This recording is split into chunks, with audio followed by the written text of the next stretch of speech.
নমস্কার, আমি বিজয় বিশ্বাস আর বিজয় ট্রাভেল টেক চ্যানেলের একটি নতুন ভিডিওতে সবাইকে স্বাগতম। আজকের টাইটেল ও থাম্বনেল দেখে অবশ্যই বুঝতে পারছেন কোথায় দাঁড়িয়ে আছি। আজকে আমাদের গন্তব্যস্থান বিভূতিভূষণ বন্দ্যোপাধ্যায়ের বাড়ি। কিভাবে যাবেন ও কি দেখবেন বা বাড়িটিতে কি আছে সব কিছুই থাকছে আজকের ভিডিওতে। চলুন দেরি না করে ভিডিওটি শুরু করা যাক।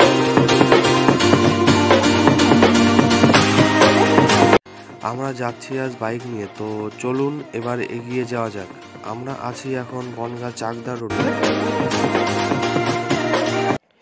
বাইকে তেল শেষ হয়ে যাওয়ার কারণে একটুখানি তেল ভরে নিলাম পেট্রোল পাম্প থেকে।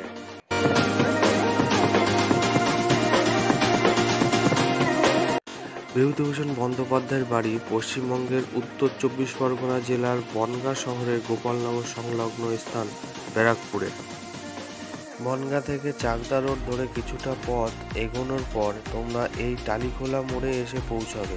এই মোড় থেকে ডান দিকে সিংদানি রোড ধরে যেতে হবে। আমরা এই রাস্তা ধরে কিছুটা পথ এগোলাম।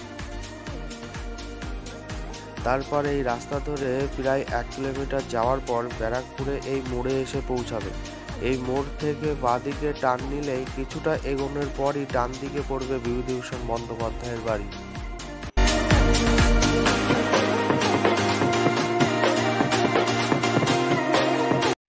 চলুন ভেতরে প্রবেশ করা যাক।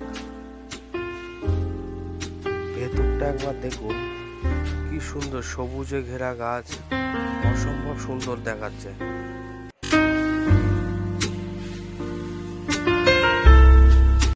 এটি হলো কথাশিল্পী বিভূতিভূষণ বন্দ্যোপাধ্যায়ের পৈতৃক নিবাস। বিভূতিভূষণ বন্দ্যোপাধ্যায় জন্মগ্রহণ করেন 12 সেপ্টেম্বর 1494 সালে পশ্চিমবঙ্গের উত্তর 24 পরগনা জেলার কাঁচরাপাড়ার নিকট মুরাতিপুর গ্রামে তার নিজের মামাবাড়িতে। তার পৈতৃক নিবাস উত্তর 24 পরগনা জেলার বনগাঁর নিকট ব্যারাকপুর গ্রামে, তবে তার আদি বাড়ি ছিল উত্তর 24 পরগনা জেলার বসিরহাট মহকুমার অন্তর্গত পানিতর গ্রামে। তার পিতা মহানন্দ বন্দ্যোপাধ্যায় ছিলেন একজন প্রখ্যাত সাংস্কৃতিক পণ্ডিত। তার পিতা ছিলেন কবিরাজ এবং বনগাঁর নিকট ব্যারাকপুর গ্রামে কবিরাজি করতে আসতেন।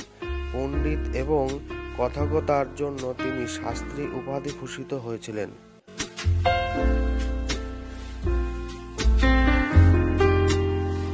তার মাতা ছিলেন মৃণালিনী দেবী। পিতা মাতার 5 সন্তানের মধ্যে বিভূতিভূষণ বয়োজ্যেষ্ঠ ছিলেন।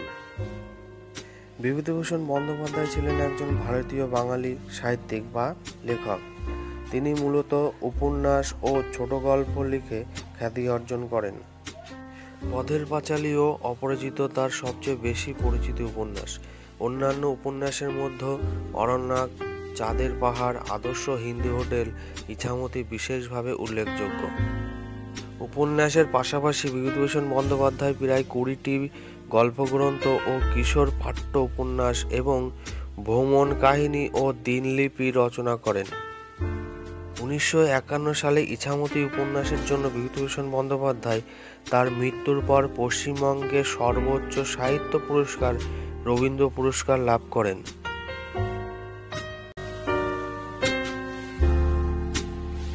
বিভূতিভূষণ তার পিতার কাছেই প্রথম লেখাপড়ার পাঠ শুরু হয়। এরপর নিজ গ্রামে ও অন্য গ্রামের কয়েকটি পাঠশালায় পড়াশোনার পর বনগ্রাম উচ্চ বিদ্যালয়ে ভর্তি হন। বিভূতিভূষণ স্মৃতিঘাট উত্তর 24 পরগনা জেলার বনগাঁর নিকট ব্যারাকপুর মোড়ের কাছে ইছামতি নদীর পাড়ে অবস্থিত। এখানে বিভূতিভূষণ বন্দ্যোপাধ্যায়ের চেয়ারে বসে থাকা একটি মূর্তিও তৈরি করা আছে। একটি অতিথিশালা নির্মাণ করা হয়েছে। এর পাশে আছে একটি ঝুলন্ত ব্রিজ। এখনো ইছামতির কলরব অনেক কথাই মনে করিয়ে দেয় সেদিনের। শীতকালে এখানে অনেকেই বনভোজন করতে এসে থাকে।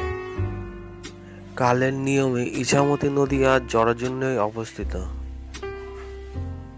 তো চলুন ব্রিজটির উপরে একটু ঘুরে আসা যাক। দেখতেই পাচ্ছেন এখানে লেখা আছে ব্রিজটি কেবল মানুষের যাতায়াতের জন্য, টোটো বা অটো যাতায়াতের জন্য এটি নয়।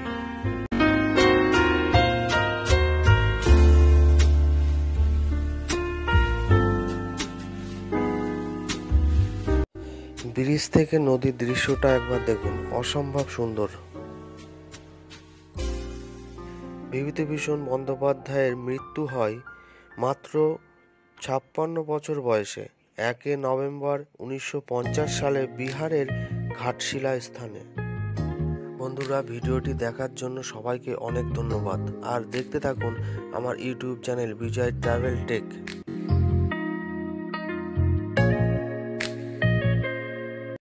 এবার আসি বিভূতিভূষণ বন্দ্যোপাধ্যায়ের বাড়িতে পৌঁছাবেন কিভাবে। প্রথমে বলি, শিয়ালদা থেকে চাকদা বা শিয়ালদা থেকে বনগাঁ যে কোনো একটি স্টেশনে নেমে আপনাকে আসতে হবে গোপালনগর টালিখোলা মোড়ে।